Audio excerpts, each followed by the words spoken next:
Hi guys, jirra jirtu Oromoo koo qaalii bakka jirtanitti nageenya rabbii si faana jiraatuun isiniin jedha. Warroonni YouTube kiyya kanaaf haaraa taatan subscribe gochuun maatii naaf ta'a. Warroonni maatii kiyya taatan ammoo like share naaf godhaayin isiniin jedha. Kabajaan isin gaafadha. Viidiyoon gaafii dhiyeesse sanarratti hedduu takka gammade jechuun ani viidiyoon hojjedhe hundayyuu ofitti amanee hojjedhe waan ta'eef baay'ee itti gammade. Ishii jalqabaa sana garuu qalbii nama hedduu cabse santu xiqqoonaaf hin ta'in malee isa kanarratti dansaadha itti fufii warroonni naan jettan hedduudha. Ilmi namaa kun haamilee jiraatallee haamilee dhagaawwanni hunduu yoo haamileen namaa du'ee wanni hundumtuu si harkaa badaa deema. Yoo namni haamilee sii ta'e ammoo waan sanatti akka cimtu taata jechuudha. Kanaafuu itti cimii waan dansaadha. Kana barbaanna warroonni naan jettan guddaa galatoomadha. Warroonni ammoo sirreeffama qubee jettanillee maaliif ani ni muddama waan ta'eef maal dalagaadha dukkana fa'aa jechuudha. Ibsaa cufee gadhiisa waan ta'eef hirribni natti jira, dadhabbiin natti jira, sanaaf na offalchaa isiniin jedha. Kanaafuu warroonni haaraa taatan subscribe naaf godhaa. Warroonni maatii kiyya taatan ammoo like share naaf godhaadhaan isiniin jedha. Galatoomaa Oromoo koo. Inni biraa warroonni yuutuubara dalaguu feetan banachuu feetan yookaan ammoo yuutuubarri keechan subscribein isaa isiniif guute sa'aatiin isaa warri isiniif guutuu dide akka kootii jechuudha. Waa tokko isiniif dhaamuu barbaada. Wanni sunis maali? Sabboontuu Wallagga Lixaa. Dhugaa nama cimina ishee amma kana jedhee ibsuun cimaadha. Dubartii hedduu cimtuudha. Nama cimaa ofii ammoo abbaatu cimsata jechuudha. Nama hedduudhaaf yuutuubara bantee stream yaardii nuuf bantee haala sanaan garee nu hundeessitee akka ajaa'ibaatitti hin beeku gaa. Garichi seera guddaa qaba. Nama hedduu nuti ammoo qulqullinaan hojjetama kabaja. Nama yeroo keenya qisaasechuu otoo hin taane nama of jijjiirullee nama jijjiirullee biyya ofiitiif ta'uufillee kaayyoo qabuuf koottaa isiniin jedha. Koomantii nuuf kaa'aa viidiyoo jalatti. Warri sabboontuu Wallagga Lixaa ammoo argattan gama ishiitiin koottadha.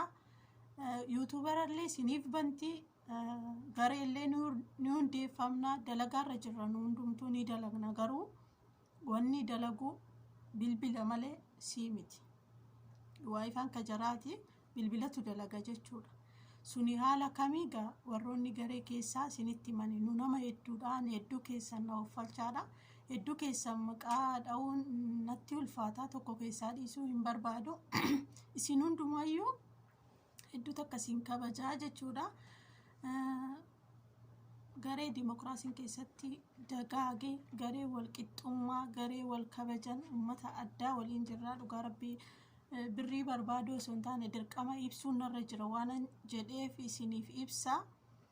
Birrii barbaaduu osoo hin taane nama akka kanatti guddina yaadu walitti dhufuun hedduu takka na bohaarse. Duraanillee ni dhibbadhanii yaada waa hedduun na keessa jira. Sana hundayyuu na keessaa cabse. Gammachuu gara gammachuutitti seenee gara abdii horachuutitti seenee jechuudha gama yuutuuba tanaatiin. Kanaafuu koomantii nuuf kaa'aa. Yeroo namaa qisaaseessuu osoo hin taane yeroo namaa fixuu osoo hin taane warri ni guddanna jettanii yaaddan warri ammoo akka kanaanis nu faana hirmaachuu barbaaddan yoo jiraattan koomantii nuuf kaa'aa. Naaf kaa'aa gama kootiin yoo sabboontuu Wallagga Lixaa hin beekne jechuudha. Akkasii yuutuubara hedduu qabdi. Sabboontuu Dambijoolloorree jira, sabboontuu Wallagga Lixaarree jira. Yoo argachuu baattan ammoo viidiyoo koo jalatti koomantii naaf kaa'aati ani waliin isin ga'a jechuudha. Namoota hedduu as jalatti dha'uu barbaadu gaa. Kaa'uun deessee ishiidha. Namoota hedduudha. Nama kabajama hedduu qabna. Mataa dhiiraa kan jedhamanii nama haalaan dinqisiifannu. Hirmaadhaa isiniin jechuu barbaada jechuudha. Sabboontuullee naaf jajjabeessadha. Warreen nu jala jiranillee warroonni liivii irratti nu argitanii hedduu namatti toltu jettanillee guddaa galatoomadha. akkasiga isaan ani jechuun qaama jara sanaati isaan jechuun ammoo qaama kooti akka saniini hunda isaanii maqaa dha'uu hin danda'u na uffalchaadha viidiyoo isinitti dheerechee jira inni biraa gaafii sin gaafadhee ture gaafii sadii yoo nan irraanfachuu baadhe kanaafuu isa kanarratti yoo sabboontuu Wallagga Lixaa argattan sabboontuu Wallagga Lixaa irratti gara sanaan argachuu dandeessu yoo hin arganne immoo koomantii naaf kaa'ati ani lakkoofsa koo isiniif barreessaa kara sanaan wal argan akkasi warra yuutuubni keessan hedduun keessa yuutuubni keessan quucaraadha ani koomantii jalarree deemee nama dubbisa jechuudha akkasiga indagatina isin fayyada garee guddina Oromoo jedhamna of bira darbinee seenaa dalaguudhaaf dhalootaaf waa gaarii kaa'uudhaaf yuutuuba kana hojjechuun ofii kootiif qofa osoo hin taane bar ani of jiraachisuun hin danda'a garuu uummanni keenya warri waan nyaatan dhaban warri dhukkubsatanii waan itti yaalaman dhaban warri mana itti galan irree dhaban hedduu rakkata hedduu qabna warra sanaaf ammoo ofiifillee taane warra sanaafillee taane ummata keenyatti abdii horuu qabnaa kan jedhu tokkotu nu keessa jira ana akka kootitti tokko jedhee of beeku jechuudha tole of danda'uun iyyuu waan guddaadha nama beeku biratti of danda'uun waa guddaa nama beeku biratti namni kamuu hojii tuffachuun gaarii miti bakka kaatee tuffachuun gaaruu miti bakka guddaa yoo geesse ammoo bakka geesse sana malee bakka kaatee sana seenaa isaa dhoksuun illee waa gaarii miti nu hunduu Oromoodha Oromoon gaa ilmaan qotee bulaa warra harka qalleeyyiiti waan ta'eef ofii kootiif qofa jiraachuu osoo hin taane uummata kootiif illee waa gochuun na dirqamsiisa kanatu itti na kaase warri murannoo qabdan warri guddina feetan akka keenya nutti dabalamaa inni isiniin jedhaasuma gaafiin isin gaafadhe sadii gaafii sadii isin gaafadhe wantoonni qaama namaa keessaa guddaadha isa sana hormooniin qaama namaa keessaa guddaan isa kamiidha tulluu dheeraan akka Oromiyaatitti kamii dheerinni isaa hagamiidha yoon hin dagachuu baadhe na uffalchaa inni sadaffaan ammoo latiinsa bakka duwwaa keessatti ilmaan bakka duwwaa meeqa eenyu faadha kan jedhudha namoonni hedduun keessan naaf yaaltanii jirtanii guddaa galatooma ammootu maali seetanii warri badhaasni keenya jettanii hedduu takka na gammachiiftanii abbaan badhaasatis kaasinitti hima namni jechuun dirqama abbaa badhaasatis isinitti hima badhaafamuu qabduun isiniin jedha akkasi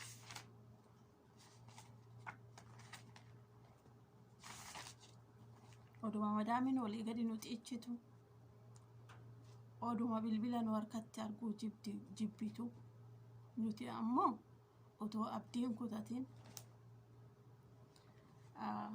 baradha lammii barateetu mirga ofiitiif falmataa jedhe gootichi sun eenyu laata namni wallaalu hin jiru garuu akkasigaa har'allee barumsarraa jirra guddina feena akkasi Oromoo ta'ee balladhu fantaalee ta'ee mul'adhu ayyuu ta'ee dubbadhu jedha akkasi ayyee gaafii tokkoffaa jechuudha orgaaniin qaama namaa keessaa guddaan kamii jedha gaafii tokkoffaa hedduun namaa deebistanii jirtanii orgaaniin qaama namaa keessaa guddaan gogaadha gogaan naannoo giraama 10tti argamaa jedhama eessaa baase gaafichallee isinitti himaa kanaafuu gaafii tokkoffaa gogaadha jechuudha gaafii lammaffaan ammoo na uffalcha muddamarran jira waan ta'eef natti dhufan jedhee ariifadhaa dalagaan bakkeerra jira gaafii lammaffaan ammoo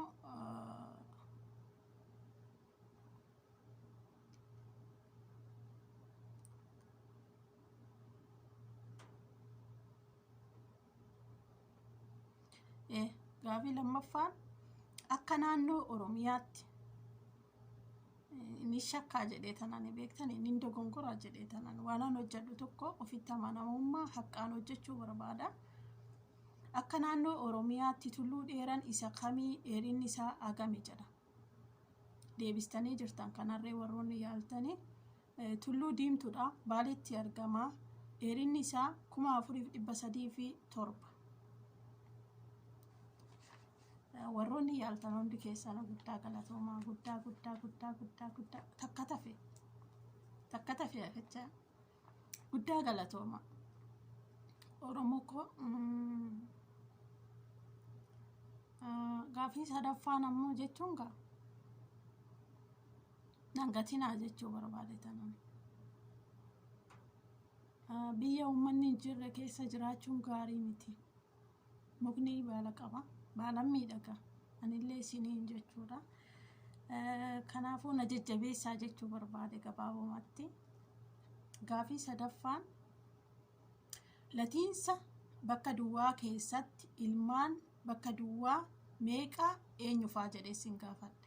Viidiyoo irra deebitanii dhaggeeffachuu dandeessanii.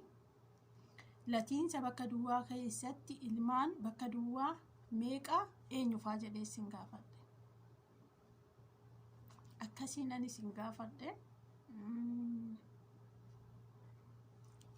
Kanaafuu meeqa isiniin dhageechisiisa. Gaaficha akkamitti akka gaafatame isinitti argisiisa. Ani garuu nan jijjiire jechuudha. Gaafitti nan jijjiire. Tokkoffallee akkasumaan gaafadhe, lammaffallee akkuma gaafatametti gaafadhe, sadaffaa garuu nan jijjiire. Gaafii sadaffaa haala kamiin akka gaafatame jechuudha.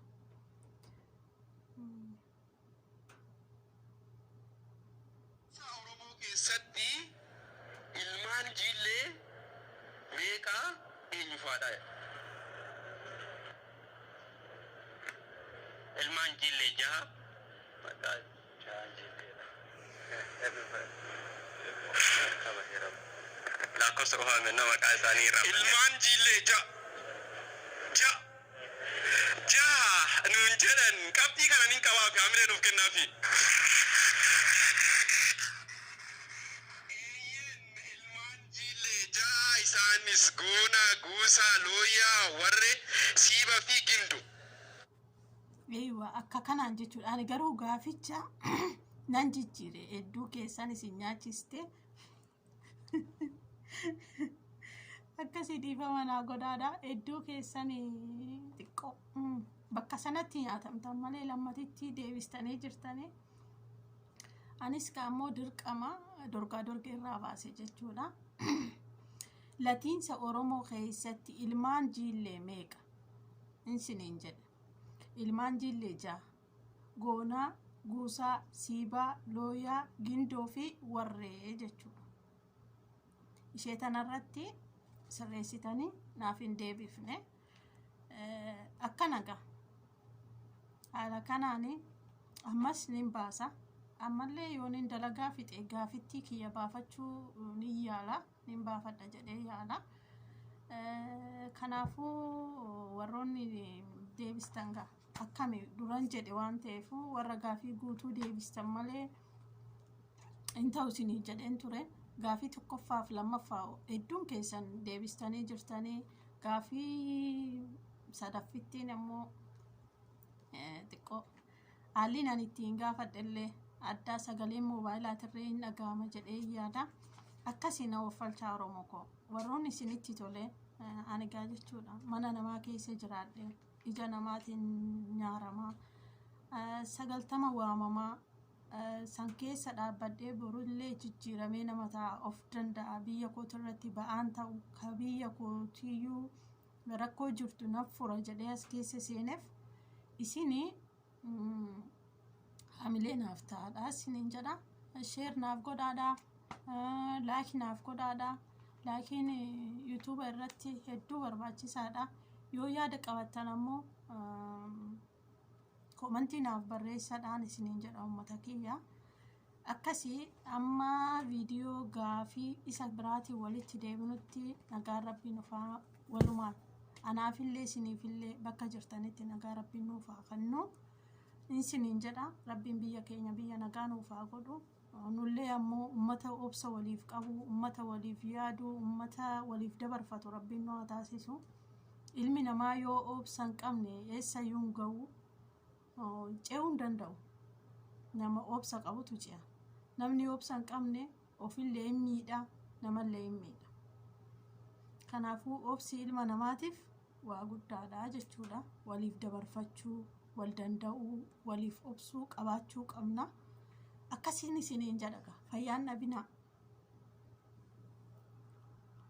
Yoo yaada qabaattan ammoo koomentii naaf kaa'aa waan isin barbaadan isiniif hin godha. Amma viidiyoo biraatti walitti deebinutti nagaaniin isiniin jedha. Odoo naaf toltee jechuudha.